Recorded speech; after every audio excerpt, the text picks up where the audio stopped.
Pane Franci, stal jste se teďka čerstvě prezidentem AROSu, jak se v nové roli cítíte a jaké budou další kroky? Ďakujem za otázku. Tak, cítim sa dobre.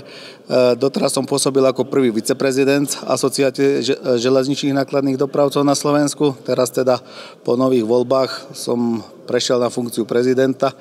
Tak budem sa snažiť, sú to samozrejme nové povinnosti, ktoré pribudnú s touto funkciou, ale tak budem sa snažiť, hovorím, držať rozbehnutý krok, aby sme v určité veci dotiahli a tiež naštartovali nejaké nové veci, aby sme spravili kroky dopredu pre nákladnú železničnú dopravu na Slovensku.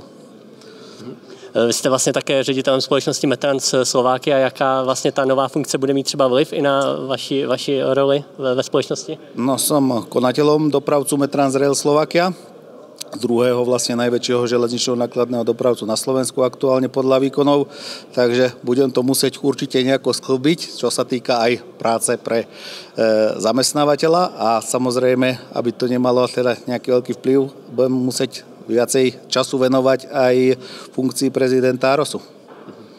Vy taky vlastníte centrum v Dunajské středě, jakou třeba budete se jakoby snažit i o to, aby tam došlo k nějakému jako zlepšení v rámci té zkapacitnění trati a podobně? Tam jsou delší dobu trošku problémy s tím.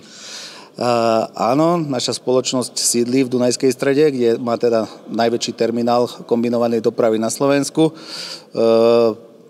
Bojujeme tam vlastne s kapacitnými problémami, nakoľko sa jedná o jednokolajnú trať ŽSR, ale sme v komunikácii teda s ministerstvom dopravy, takisto aj so ŽSR a túto problematiku teda aktívne riešime a už sú nejaké prísľuby a plány aj časové, ako by sa to malo pomaly hýbať dopredu, tak verím, že sa nájde nejaký kompromis a pomalými krokmi sa dopracujeme k úspešnému výsledku aj v tejto agende.